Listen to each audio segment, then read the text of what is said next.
NEP ಬಂದ ಮೇಲೆ ಎರಡು ಸಂಗತಿಗಳು ಭಾರತದಲ್ಲಿ ವಿಶೇಷವಾಗಿ ಗಮನವನ್ನು ಸೆಳೆದವು. ಅದರಲ್ಲೂ ವಿಶೇಷವಾಗಿ ಭಾರತೀಯ ಜ್ಞಾನ ಪರಂಪರೆ ಈ ವಿಷಯ ಅತ್ಯಂತ ಹೆಚ್ಚಿನ ಒತ್ತನ್ನು ಪಡೆಯಿತು ಮತ್ತು ವಿದ್ಯಾರ್ಥಿಗಳಲ್ಲಿ ಆಸಕ್ತಿಯನ್ನು ಮೂಡಿಸ್ತು. ಅಧ್ಯಾಪಕರುಗಳಲ್ಲಿ ಅವರಿಗೆ ಮೇಲ್ಗಡೆಯಿಂದ ಹೇಳಿದಾಗಾಯಿತು, ಭಾರತೀಯ ಜ್ಞಾನ ಪರಂಪರೆ ನೀವು ಅಧ್ಯಯನ ಮಾಡಬೇಕು ಅಂಥೇಳಿ. ಹಾಗಾಗಿ ಅಧ್ಯಾಪಕರುಗಳಲ್ಲಿ ಅಧ್ಯಯನ ಶುರು ಆಯಿತು. ಈ ವಿಷಯದಲ್ಲಿ ವಿದ್ಯಾರ್ಥಿಗಳಲ್ಲಿ ಆಸಕ್ತಿ ಶುರು ಆಯಿತು. ಜನಸಾಮಾನ್ಯರಲ್ಲೂ ಕೂಡ ಒಂದು ಕುತೂಹಲ ನಿರ್ಮಾಣ ಆಯಿತು. ಇದಕ್ಕೆಲ್ಲ ಕಾರಣ ನನಗೆ NEP ಅಂತ ಅನಿಸುತ್ತೆ. ಮತ್ತು ಈ ವಿಷಯ ಯಾವಾಗ ಲೈಮ್ಲೈಟಿಗೆ ಬಂತು, ಚರ್ಚೆಗೆ ಶುರು ಆಯಿತು, ಆಗ ನಾವು ಮಿಥಿಕ್ ಸೊಸೈಟಿಲಿ ಈ ವಿಷಯದ ಬಗ್ಗೆನೇ ಯಾವ್ಯಾವ ಪುಸ್ತಕಗಳಿದೆ ಅಂತ ಯೋಚನೆ ಮಾಡಿದಾಗ ಅದರಲ್ಲಿ ಮೊದಲು ಕಂಡು ಬಂದಂಥದ್ದು ಡಾಕ್ಟರ್ ಮಹದೇವನ್ ಅವರ ಇಂಡಿಯನ್ ನಾಲೆಡ್ಜ್ ಸಿಸ್ಟಮ್ಸ್ ಪುಸ್ತಕ.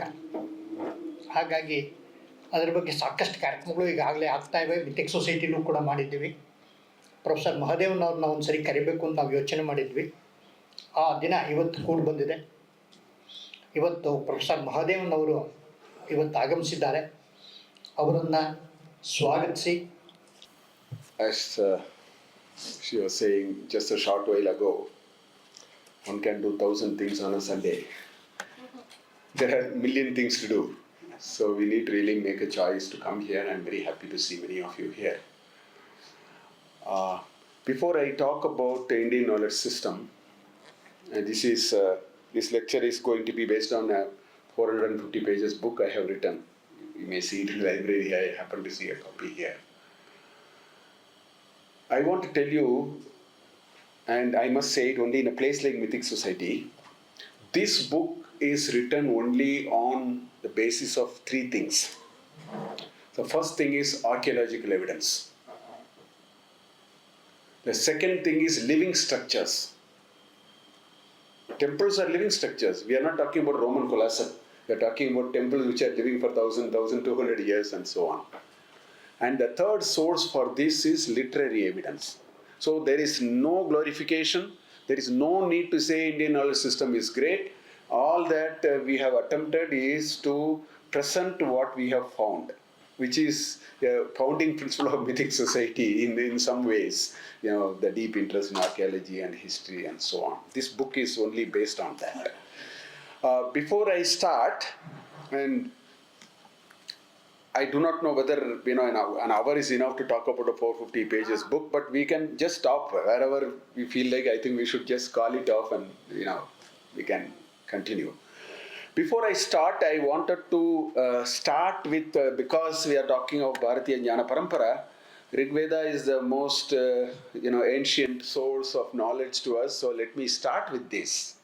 Let me recite this and then we will start. Na sada sin no sada asit tatanim nasid rajo no vyo ma paroyat kimavariva kuhakasya sharmannam kima asit gahanam gabhiram na mrityura asidamritam na tarhi naratriya anha asid praketaha anidavatam sodaya tadekam tasmadanyanna parakinchanasa. The reason why I brought this mantra is for an average well-meaning Indian, and well-educated, well-meaning, a good thinking mind, moment you recite a mantra, they say Purohit has now arrived. Some puja is going on. This is what Indians think. This is a very, very important sukta in the 10th mandala of Rigveda. This is about origin of the universe. You just go to Google and then just Google Nasadiya Sukta, you will read. A lot of foreigners are interested in knowing there are only 8 mantras here. Such a beautiful speculation of the origin of the universe. The educated class today does not understand India was reveling and bubbling in science. Because that's the education we are going through. That's why if you recite a mantra, they think some Purohit has come to do some puja. Of course, puja was very important in this country. This is the only society which understood how pravritti dharma and nivritti dharma has to be balanced. Dovido vedokto dharma pravritti dharmo nivritti dharmascha jagataha sthiti karanam sakshat praninam abhyuday nishreyasa hetu. That's what Shankaracharya said in his introduction to Bhagavad Gita. This is the only society which will, with the same speed and same thing, it will talk science, it will talk religion, it will talk philosophy, it will talk who are you, it will talk about history, it will talk about satisfaction, it will talk about everything. We did not have a separate book for chemistry, another separate book for astronomy. This country never had that culture.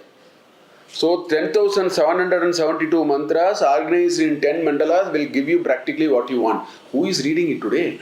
They think all these are mantras to be recited by the Purohit in a homa. That's why I brought this. Just to tell you, also, when you talk of Bharatiya Jnana Parampara, you should start with Rigveda. That's why I brought this. So anyway, let me quickly get into... I do not know how many of you can actually recognize this. This is the only living fort in the world. All forts are abandoned. This is the only living fort in the world which is about 1,000 years. Rasa Jaisal built this, Jaisalmer. Amir is a fort, Jaisalmer. Okay? Which only shows that Indians know how to build a structure which will last for 1,000 years. If you just go to, Rajaraja temple, Brihadishwara temple, it's about 1,000 years. 1,000 years is nothing for this country. We are not talking about 20 years, 30 years. We are not talking about a leaning tower of Pisa, which is leaning anyway. One day it is going to fall. Our towers don't lean. Which means we understood the basics of how to make foundations.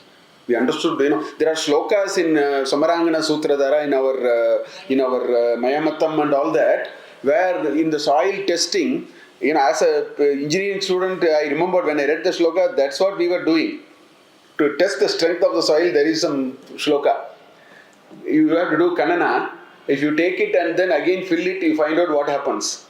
If you filled and something is remaining, it is a weak soil. If you fill with something remaining, it's a good soil. Strength is high. That's what we do in our engineering college. All those are there. So we knew how to do it. Foundations. Right? I don't know whether people recognize this. This is in a place called Madurai. Tirumalai Nayakar Mahal, this is about 600 years old, and the Madurai court used to be here. Now they built a building and then they have gone there. My grandfather used to sit here and then do his, adjudication and so on. Now if you look at this, design of assembly hall is available, some beautiful designs are being discussed. I just took Samarangana Sutradhara, which is a North Indian text. Mayamatam is a South Indian text. Okay? So how do you see the charm of building a hall like this? There is no point in putting pillars in between. The visibility is gone. So the span matters.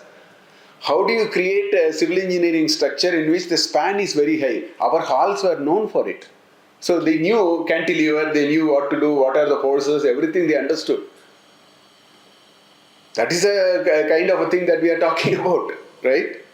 This is the outside view of the same. Look at how beautiful. And mind you, this is completely abandoned. I shed tears when I went there. I am from Madurai. After a long time I went there. An abandoned system structure is like this. So imagine what would have happened if I maintained it with some care. This is an abandoned structure, in my opinion. They have just painted here and there and left it. You just go and see it. After 600 years, it looks as though it is built a few years back. Are you telling me our people don't know civil engineering? None of the school of architecture in this country will ever teach anything in our Vastu Shastra. Best things are available in Vastu Shastra. 56-story houses, 11-story buildings. Detailed designs are there. I could not make it. I read it, but I could not make too much head or tail of it because there is a certain level of detailing there. I understood what was going on there. Again, if you go to chapter 20 of Mayamatam, you will find descriptions of how do you design an assembly hall and so on. Today, Vastu Shastra has been degenerated to such a level. I addressed a set of construction, these big construction firms. They said, Professor Mahadevan, why don't you, in our institute, since you read all these, why don't you teach them Vastu Shastra? I said, okay, I will do it.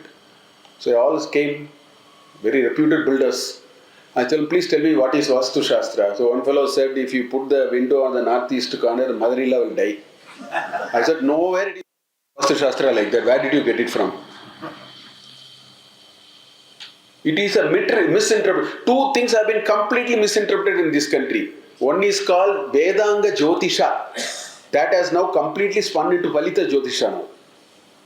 Our Vedic people are not interested what will happen to you on tomorrow morning and day after tomorrow evening. They were not at all interested in that. Vedanga Jyotisha is not about to tell you whether you will be happy or not. One of my uncle used to be there. He will say 27th August the day is bad. So he will make his day bad. Otherwise the day would have been good. Because he wants to live truthful to what he predicted. I mean, there's a certain science. But what I'm saying, so Jyotisha was destroyed today, exploiting the psychology of people. Vastu was destroyed. Just to tell you, after my 3-hour lecture, some builders came and privately told me, sir, what you are saying is true. I said, you are all stuck.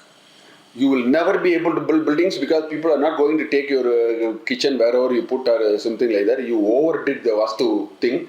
I know what you are talking about. There is a Vastu Purusha Mandala, which is one part of this Vastu Shastra, but there are so many things. And we should know how to use it. No, we are not doing any of those. But all these are available in Vastu. I do not know whether you can recognize this. This is the Grand Anaikat. But what Karikal Chola, the 2nd century. But this is the only available dam of that vintage in the world. This is 2000 years old.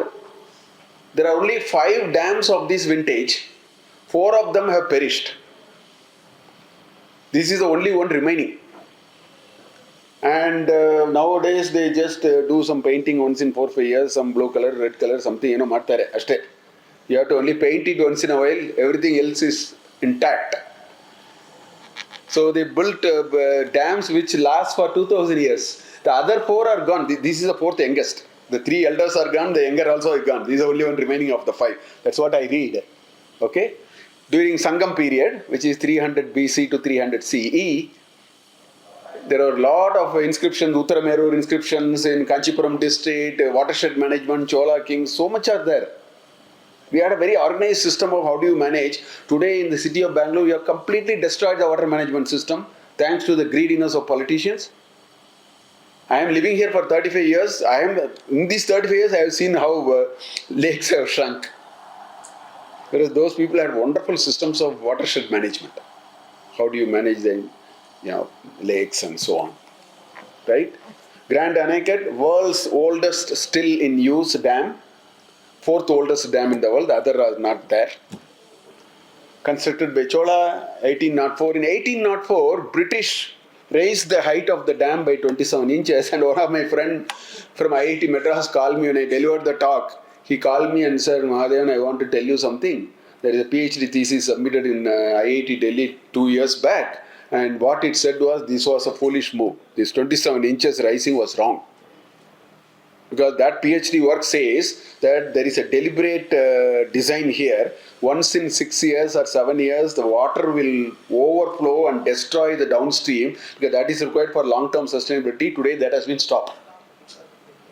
That is one PhD thesis in IIT Delhi, saying what the Britishers did was wrong. 2000-year-old dam that we are talking about.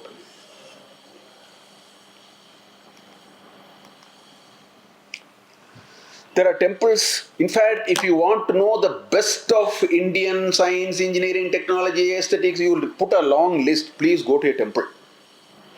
Nowadays, people go to a temple, take that vibhuti and kumkum and then paste it on the beautiful walls, which are posterity of great thought of our ancestors. We are destroying it. Next time you go to a temple, after you do the Devar Namaskara Madhbiti, spend 1 hour, look at the top, look at the side, look at on this side. You will find so many things. This temple is the largest temple in South Tamil Nadu, Tirunelveli district. It's called Nellayappar. Tamrasabha. The water is copper, pure water. Water will be pure copper. The river, Tamraparni. That's why it's called Tamraparni. I was born and I lived here for some time before I moved. All these pillars All that you need is a stick. You can do a 3-hour concert because they are all musical pillars. They are all musical pillars. All that you need is a stick. You tap it, you get the 7 notes. And there are 161 pillars in this temple. Each, I think, a cluster of some 48 or some such thing. Right? Built by Nindrasir Nedumaran, 1500 years back. Each cluster is 48 pillars. In fact, it is not 48 pillars made and with a Fevikwik you have stuck it. It's a 48 pillars carved out of a monolith stone. I don't know. You can't even put your hand inside. I don't know how they carved it. Today, it will be difficult for you to even put your hand inside. And this is quite nice to see and go. If you want to do this, you must understand, you must be at the zenith, you must be at the peak of what is called metalworking. Otherwise you can't. This will break. This is the hardest material known to mankind which will break anyway. To work on this, you need high-speed alloy steel. This is not joke. You can't do it. Pallavas were the first in the country to actually make temples with rock. Rock-cut temples was Pallavas, 8th century. That means before that you should have had high-speed alloy steel in your hand. Otherwise you can't carve those beautiful things that we see. Nodi, ನೀವು ಕರ್ನಾಟಕನಲ್ಲಿ ನೋಡಿ ಎಷ್ಟು ಇದೆ ಸೋಮನಾಥಪುರ ಇಲ್ಲಿ Halebidu Belur. How? Nobody thinks about it. They just go and come. Best of science and technology is available in temples, so to speak. You need sound engineering, you need metallurgy. So many things are required to do this. Right? 161 pillars, surrounding pillars. In fact, Pandya kings were known for musical pillars. Madurai Meenakshi temple has musical pillars. Since the tourist inflow is so high, they have covered it now. As a child, I used to go and even tap that musical pillar in Meenakshi. Now you can't do it. They have put a nice aluminium fence, you can see and come. Whereas this temple, you can go and tap it even today because the tourist influx is not high. If you're curious, you can go and probably tap that. I hope so. I haven't gone for a few years now. Pandya kings are known for musical pillars. Right? Anyway, so let me, with this quick introduction, let me very quickly tell you what is this Indian knowledge system. To me, it is a civilizational corpus. It is not a knowledge of a country. There is a difference between country and civilization. Country is just a piece of land. You can draw a map. Country is just a piece of land. India is just an arrangement made, an inconvenient arrangement made 80 years back. 76 years back or whatever. That's not the knowledge I am talking about. I am talking about the only uninterrupted knowledge known to mankind. Many things are interrupted.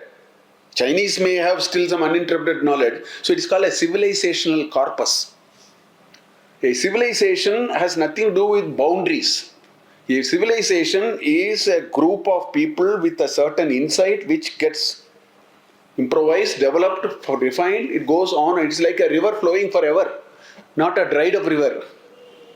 So Indian knowledge is a civilizational corpus. I have just put more than 5 millennia because I don't know, it is open interval. You can't even say 8,000, 9,000. Although modern Indologists have done greatest damage by trying to put everything into a neat 2,000, 3,000 year bucket and all that. You don't have to take any of those for granted. You can have a review on it and then understand it differently. So what is this Indian knowledge system? First of all, there are 3 terms there. There is an Indian, there is a knowledge and a system. So let me tell you what it is. Indian means, geographically means something. As I just now told you, it is not this government of India after 1947. That's not India. Akhanda Bharat. It's a civilizational corpus. So, north to south, in Vishnu Purana you will find the boundary. North to south is very tight because there is mountains on one side and ocean on the other side. So no scope for doing anything on this side. East to west we have done all compromises. From Afghanistan up to nearly Thailand was India in some ways. Over years we have. So it is Akhanda Bharat.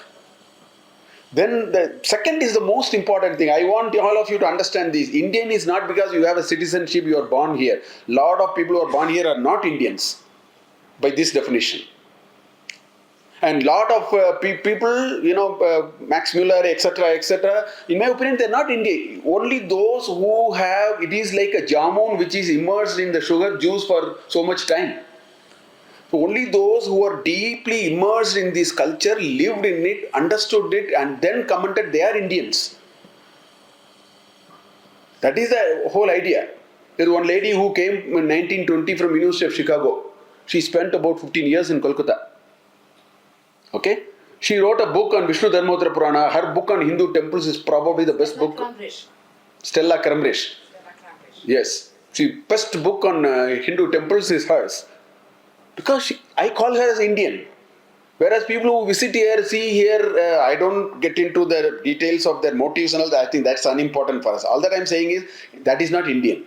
Indian is those, so you have to choose to understand. You have literature on IKS, you have literature about IKS. All others, I call it as about IKS, not IKS per se. See this Dutch Callan, the Dutch philosopher Callan, I have put in my book on box. He has translated Shatapatha Brahmana, and he says the English translation of that, it says Uttaro Adara Shatagavaha, there is one mantra is there. So he must have taken a dictionary. Even go means cow. Uttaro Adara means one over the other. Sahasra Gavaha means 1,000. So immediately translated, the heavenly bodies are separated from the earth by stacking 1,000 cows one over the above. Everybody will say this is nonsense. What knowledge system is this? Little that poor gentleman knew that Gava, you have to read what is called Nigantu. You have to read the lexicography for Vedic literature. There are 38 meanings for go. If you know the right meaning, you would have interpreted it correctly. So what I am saying is, I am not even attaching any intention of sorts. All that I am saying is, there is about IKS and IKS. When I started writing the book, when I read about IKS, I realized there was something amiss in my understanding. Because I have a long culture of understanding in a particular way. When I read it, I found something else there. I kept all of them away and started reading from the original text here. That's the thing. Of course, you have knowledge. Knowledge is there in every society. Why only here? Knowledge is something which happens here. It doesn't happen on a paper. Knowledge happens in the minds of individuals. So, we test, we observe, we experiment, we refine, we gain insights, and then, of course, we bring it out. The tacit knowledge becomes explicit knowledge. That's okay. But what is special about the Indian knowledge is both oral and literary. When I say oral, I didn't mean Vedic literature. Vedic literature is literary. That's what I mean. Oral is, there are so much of health practices for which there is nothing written. There is no lipi. It is grandmother preserve it and pass it on, and we have very rich knowledge there. Oral tradition without a lipi, without a formal way. Whereas Vedas are all in Devanagari. You may be transmitting it orally. They are all formal. This is informal. That's something about Indian knowledge. And of course, Indian knowledge, you take Bhagavad Gita, you will find spiritual ideas, you will find religious ideas, you will find ideas for, I teach a full course on management in Bhagavad Gita. It's a huge hit in IIM Bangalore for the last 15 years. 400 students are interested. I can take only 75. Because the text allows everything in this country. I can take Ramayana and give exhaustive lectures only on management. Because I am from a management domain, I also wear that lens and look at it. All that I am saying is, our books are written like that. They are not written separately, one for management, one for religion, one for spirituality. Aryabhatta will find a lot of religion and spirituality as well as astronomy. You have to understand how to decipher that. That's a skill of reading Indian knowledge system. Of course, system is a very structured methodology. You can classify it. There are some beautiful classifications available. For example, the entire Vedic literature and all that has been classified in the form of what is called Chaturdasha Vidya Sthana or Ashtadasha Vidya Sthana. In Vishnu Purana and Manusmriti, they have laid down what are those Chaturdasha. 4 Vedas, the Vedangas, the Darshanas, etc., etc. Whereas for the purpose of my book on Indian knowledge system, I came with a certain classification scheme because that's where I found very interesting things. So you have literary, non-literary. As I told you, there are a lot of things which are non-literary. There is no lipi. Our oral traditions are all art forms and health and food, etc., etc. All those are non-literary. And then, of course, on the literary, you have Sanatana Dharma other dharmic traditions, Jaina and Bauddha are the most important things. Charvaka is also there, but not huge literature available in Charvaka. Okay? Then, of course, regional literature. Regional literature is all this literature retold. So, the regional literature will be 1,000 times bigger than this. Because, it's retold, it is improvised, locally contextualized, etc., etc. All that happens. Whereas in the Sanatana Dharma, people always think literature is only just this part. They think it is only, Veda, Vedanga. They think Indian knowledge system is only Veda, Vedanga. That's why when I recited a mantra, people think it is only for some puja. As though, in this country, people had no other job only to do puja, but then out of some mystery, they built temples which lasted for 1,000 years. Come on, give me a break. Talk logically. You can't build a temple which will last for 1,000 years without knowing science. You can't, do some structures which are baffling people all the world by sitting and doing puja. I mean, these are all, bad narratives which the education system is promoting even today, busy promoting 100%. Indian knowledge system has hell a lot of this. Basic and applied sciences, engineering, technology, architecture, alchemy, aesthetics, kavya, arts, health, wellness, psychology, public administration. I mean, it's a long list. And just a small box, I have put a few bullets I have just put. For the sake of just sprinkling what you can. Many don't understand this exists. They always think this is only Indian knowledge, this thing is left out on the right side. This book is written only for this purpose. I want the youngsters to get convinced, here is an interesting set of knowledge which people practice. Today we have sort of put it by the wayside. We'll have to get back. That's a different story. Right? Just in 2 pages, whatever I can accommodate, I accommodate. Don't think this is in any way exhaustive. This is some popular names I just pulled and then put. It's not even the tip of the iceberg. Okay? You name anything, we have, 3000 to 5000 BC, you can think of all these. You have binary mathematics in Chandra Shastra. In my book, you will find beautiful algorithms for binary mathematics from Pingala's Chandra Shastra. Simple algorithms.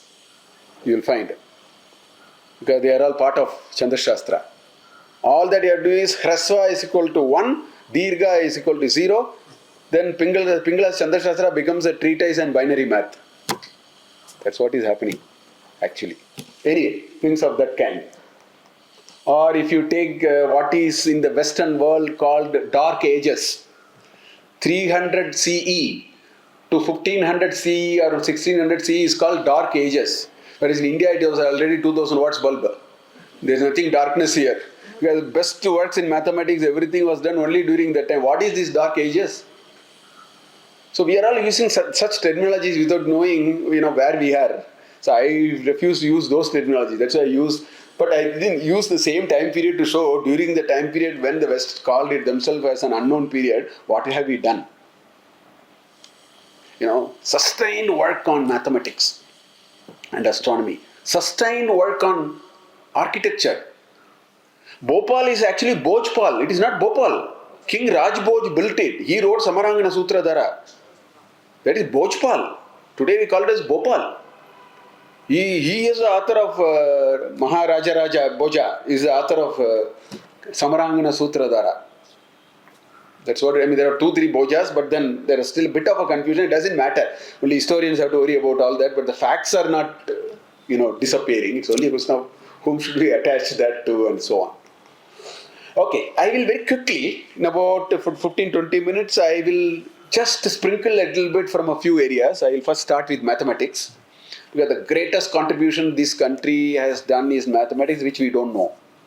Today, we just say, what is this 2G index corruption? You say 1 point, I call it as the A Raja index of corruption, 1.76 into 10 power 13. You can't say 1,76,000 crores, nobody understands. What is this 1,76,000 crores? Best way to say is 1.76 into 10 power 13. And that is possible only because of India. Otherwise, you can't make that statement. In the number system, I have a chapter in my book called Number System. One of the best chapters I liked when I wrote. I said how Indians have contributed to what we have taken it for granted today. Shankaracharya in his Bhashya. Shankaracharya's Bhashya uses 2 characters. One is called Somadatta, another is called Devadatta. These are the 2 characters which keep coming. So in one of the Yoga Bhashya, he simply says, just like that he says, you see, just like Devadatta is father to someone, son to someone, brother to someone, Sambandhi to someone, etc., etc., in the same way, the same number when it sits in different places, it assumes a different value, place value of numbers. Just like that, Shankaracharya writes in his Bhashya. Westerners did not understand place value of numbers until 1600 because they didn't have zero. Today when we write a check, we write 15,000 and then 15,000 only. That was a practice by the Westerners because they did not understand this zero. So they were very worried. Because in abacus, what can you do with abacus? You can play around a little bit here and there, moving these coins up and down and so on. Zero is difficult in abacus. So they didn't understand this zero. So they were not sure what they are doing. That practice we are continuing even today. 17,500 only. They are absolutely sure that we are not being cheated. These kinds of things we don't even know.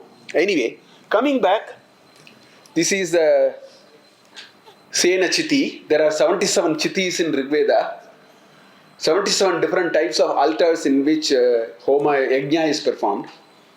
If you want to do Aptaryama Soma Yajna, you need a Sena Chiti. Okay?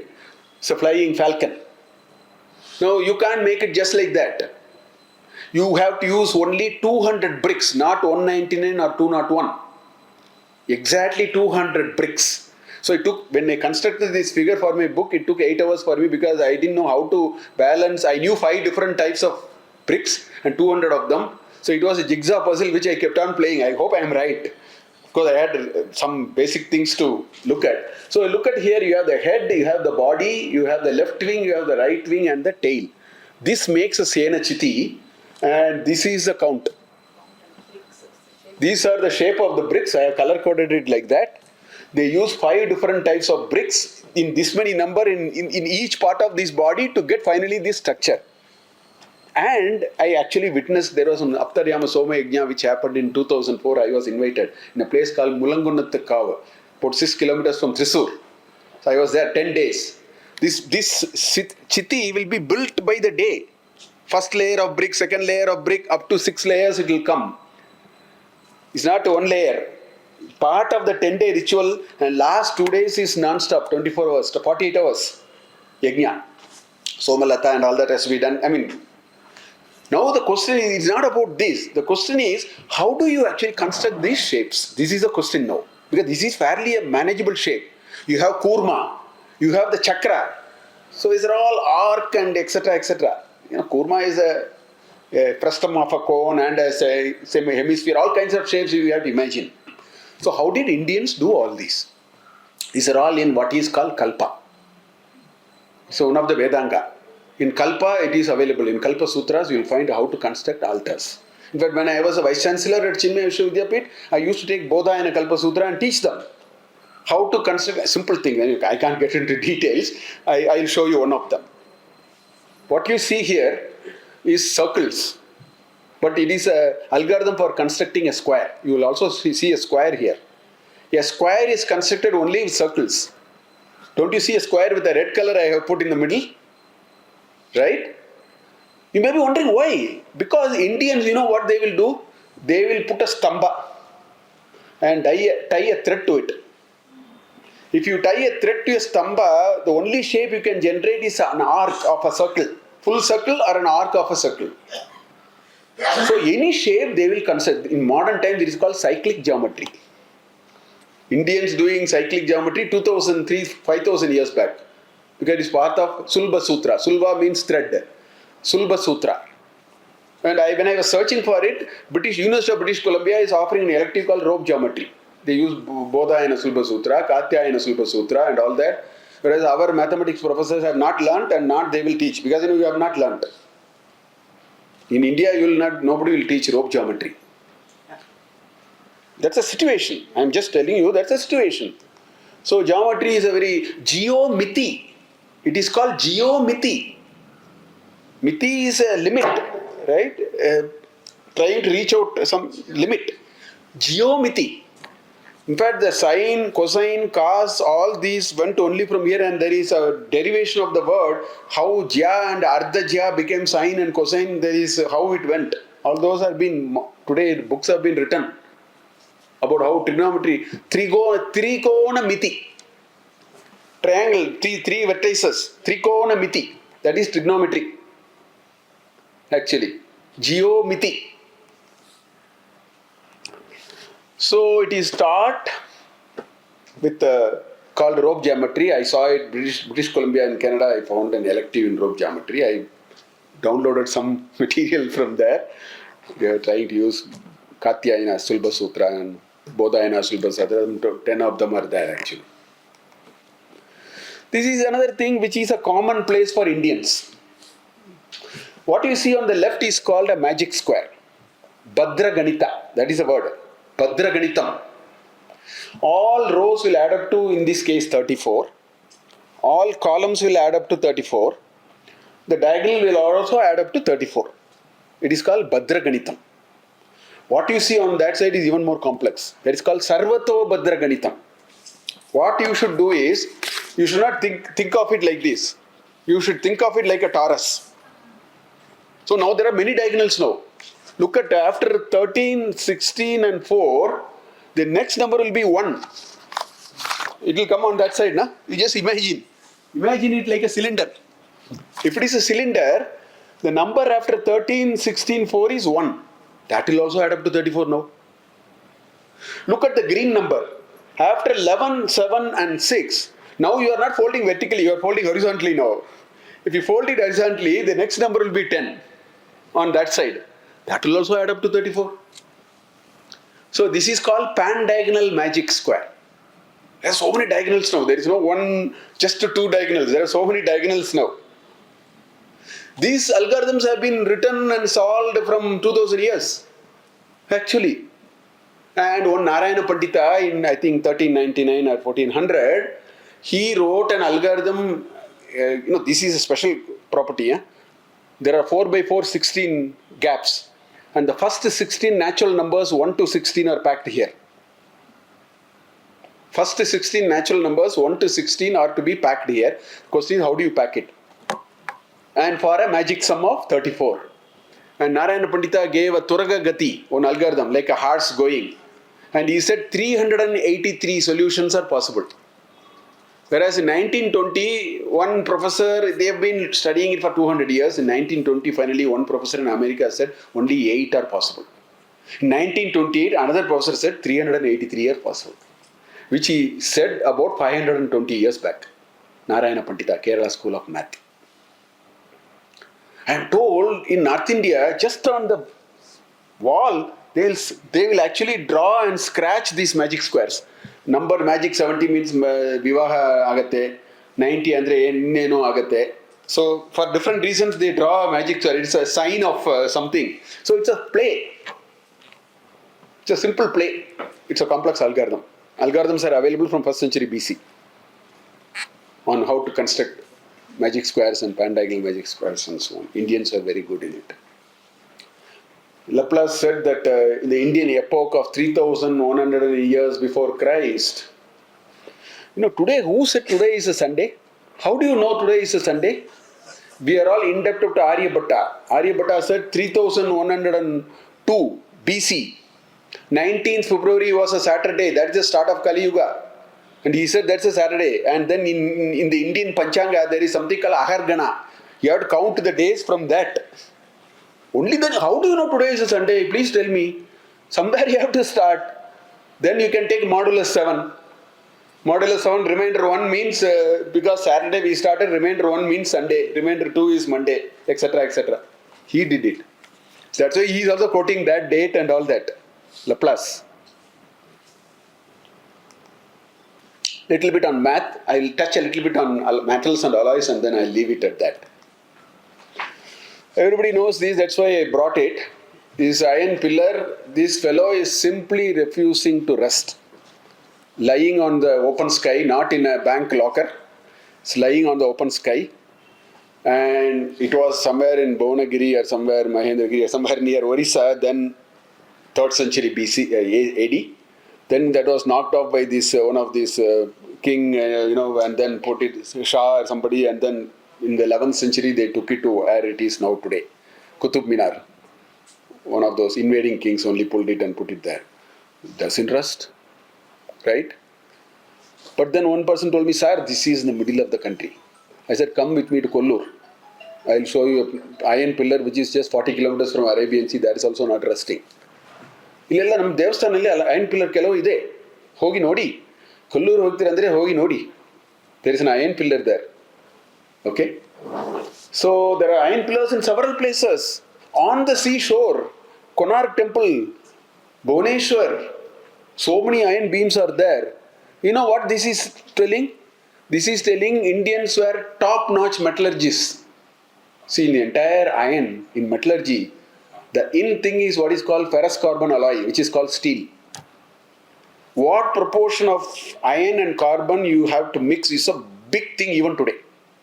In fact, I am a metallurgy student, so those who have done metallurgy in mechanical engineering, there is always what is called temperature time transformation diagram. There is a three-dimensional diagram, TTT. Without that, you are not a mechanical engineer.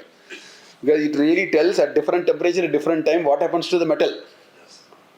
Because this is the in thing to make high-speed alloy steel, whatever you want to call it. Indians are very good in it. We were exporting a massive amount of steel from this country. Massive quantities, not small quantities, which all came to a grinding halt by 18th century. Thanks to Britishers.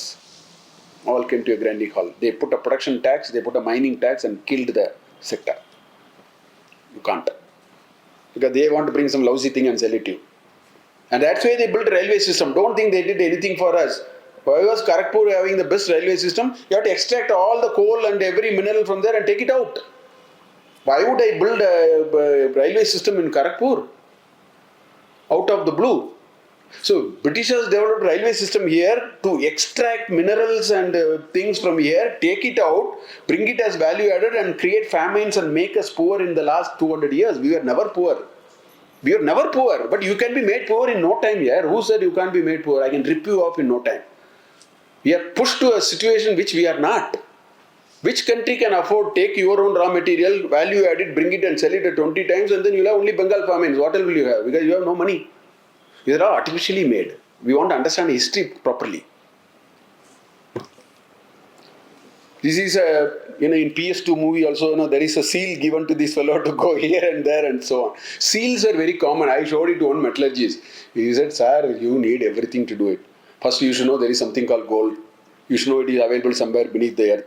You should know how to extract the ore. You should know that in 1 kilogram of gold, ore that you take, you will get some 20 grams of gold. You know how to extract, separate the metal from the ore. Then you should know you cannot use it just like that, you have to mix something to it. Then he said embossing, forming, shaping, molding. He reeled out everything to get this.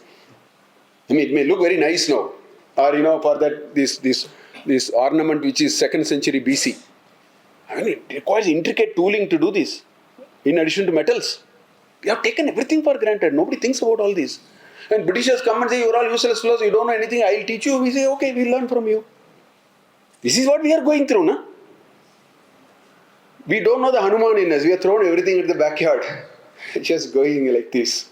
Whereas that's why I have used only artifacts, archaeological evidences, literary living structures to argue that this country had a great legacy and they knew everything. Now we have to dig it up. None of this can be shot. You cannot shoot anything that I have spoken so far because I am only showing what is there. I did not manufacture anything. I did not construct anything. Right? This is called wood steel. ಕನ್ನಡನಲ್ಲಿ ಉಕ್ಕು ಅಂತ ಹೇಳ್ತಾರೆ ಸ್ಟೀಲ್ಗೆ, ತಮಿಳಿನಲ್ಲಿ ಉರುಕು ಅಂತ ಹೇಳ್ತಾರೆ. So that's why it's called woods. Because they didn't know how to very difficult for the foreigners to pronounce. Woods. Okay? And this was exported in huge quantities. There are two very good ports. Today both these towns are completely run down, useless places. One is called Kodungalur port, about 40 kilometers north of Ernakulam. And one Pumbuhar port in Tamil Nadu. These two you can read only in some literary. We have run them down. They were exporting these from Kodungalur port, and where was this manufactured? This was manufactured in large quantities in the tri-junction of Tamil Nadu, Kerala and Karnataka, which is the Salem area. From Salem area, whichever way you go, you will reach all the 3 states. Ores are here, iron ores are here. This is where we are manufacturing. And exported in large quantities. These were used for manufacturing what is called Damascus blades. Warfare was only with Talwar. Only after 1600 gunpowder and all that came, now in the night time you can bomb and happily go. It's different warfare now. All these it went only from here. But then production tax, mining ban, kill the industry. That's the end of the story, and the know-how is also gone. Over. Now we'll have to figure it out what to do with this, like any other Indian knowledge system. These tools which Sushruta talks, 200 different tools. The tools are capable of longitudinally splitting. It's not hair splitting in the proverbial term. Literally, a micron thickness hair can be split into two, which means the sharpness of the tool you imagine. To do that, what kind of a resolution you need in the tools? Sushruta talks about the such tools, 2nd century BC. Which means all these were there. They knew how to do it. Otherwise, why would all these come in the first place? And you read of only stories today, either such idols are smuggled or brought back. There are only two types of stories. Either these are smuggled out, or with great difficulty you brought it out from Australia and US and all that. Modi ji, when he goes, he brings one or two. To make these are done, this trade which is quickly vanishing. You go to Swami Malai, Kumbakonam, you will find these people absolutely sharp. Until 17th century, Westerners did not know how to do it. Whereas if you will find in Vishnu Dharmottara Purana, you have a method called Madhuchishta Vidhanam. Uchishta is left out.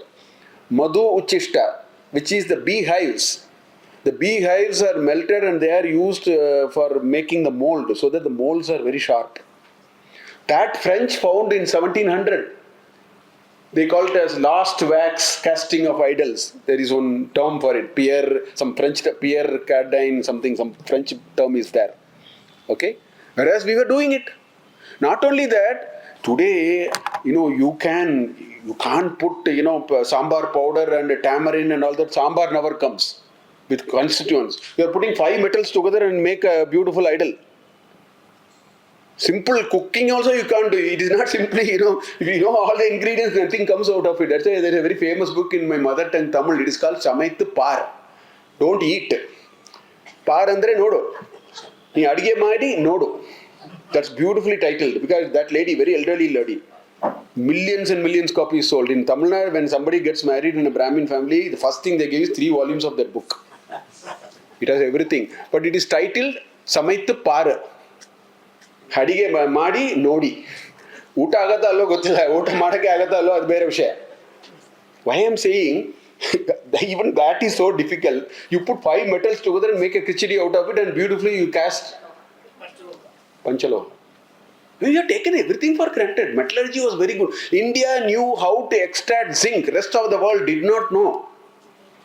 Zinc, if you have to extract at 500 degrees centigrade, it separates from the ore. At 550 degrees centigrade, zinc becomes zinc oxide, khatam.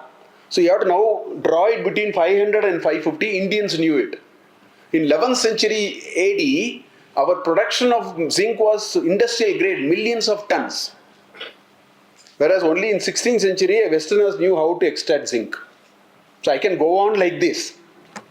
What I am trying to say is this is Indian knowledge system, not just of Vedas are very, very important. But I won't stop there. There is a lot more in the name of Indian knowledge system. And we have Britishers have just, Macaulay said the entire Indian knowledge is not even worth of one bookshelf of paltry abridgments in secondary school. It's a challenge for every Indian here. That statement is a challenge for an Indian. Is it so? No society which can thrive for 10,000 years will be like that. It will never be like that. Common sense. I am using only common sense. I am not bringing any emotional arguments. I am using common sense. If A happens, it ought to have led to B. Is all that I am saying. There are no Mayajal here. It is not on movie here. We are showing some weird things in between for fancy and fantasy and all that. So quickly I'll conclude by saying what happened and what should we do. So there is compelling evidence. Nobody can argue on the evidence part of it. You cannot say, temple was not built 1,000 years back. You cannot say Delhi pillar. Nothing you can, contest today. All my examples are those which you cannot contest. At best you can say, I can find out, how it happened. That's all we can do. So compelling evidence, we have no inkling of these today. Little awareness. don't teach them any of this in our formal education system, which means we keep the society out of all these, and we are all products of that. If you all have come here, you have taken interest, you are reading in your own ways, you find out what it is. That's what I did. I am also part of that system only. Nothing. Aryan invasion theory is what I thought, but then I have to read some 10,000 pages to understand what happened to this Hindu civilization. Out of our own thing we have to do today. They are not part of the system.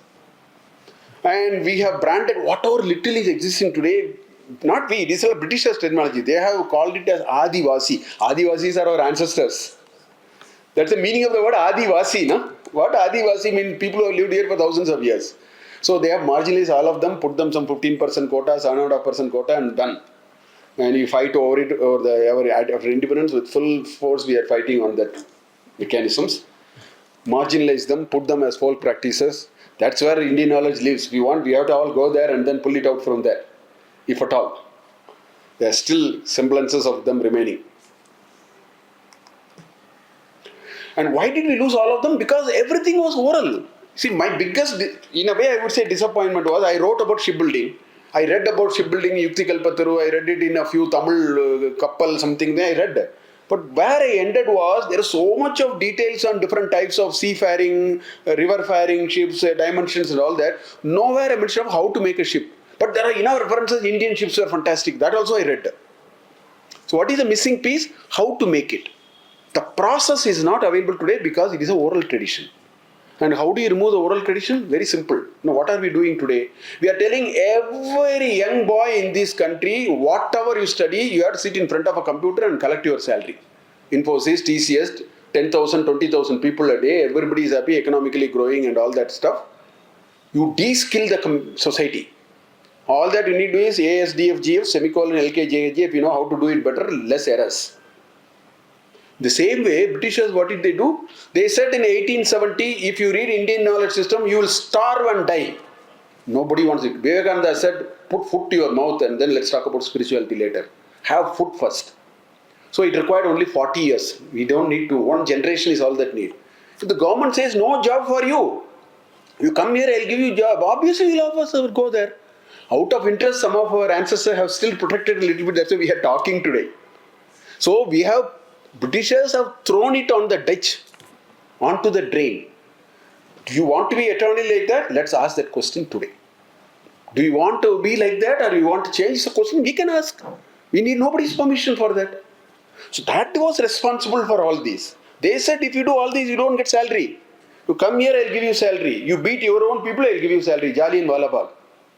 I'll give you salary if you beat your own people. You are on my rolls and I'll pay for you. And an average individual, they want to first have 3 times food here. There's nothing wrong about it. I'm not talking ill of any of those. I'm saying that's how it goes.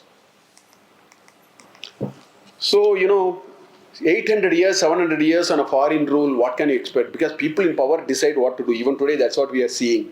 All policies, how the society goes, what is important is only by people in power. So imagine if some people ruled us for 700, 800 years, what will happen?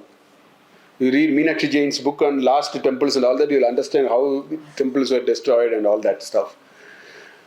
Burning of large amount of manuscripts. No civilization can weather. It's a shock. Because of oral tradition, we didn't lose entirely. We could get back some of them. If it was not an oral tradition, India would have become a tradition with a full stop, not a comma. We are still a comma, not a full stop. No society can weather that kind of a challenge. Ruling class decided what is important, what is not important, and put tax, this, that, everything, and then get everything out of the way. But then after 80 years of independence, we have to be there. Let us ask that question. We need to ask that question. Nobody is going to ask that question. And today if we ask, then people see red or saffron in it. But I'm sure after some more time, we will see a little more merit in looking at what to do with that and how do you rejuvenate and so on. So there are many things that one can do. This is what today most of the people do with Indian knowledge.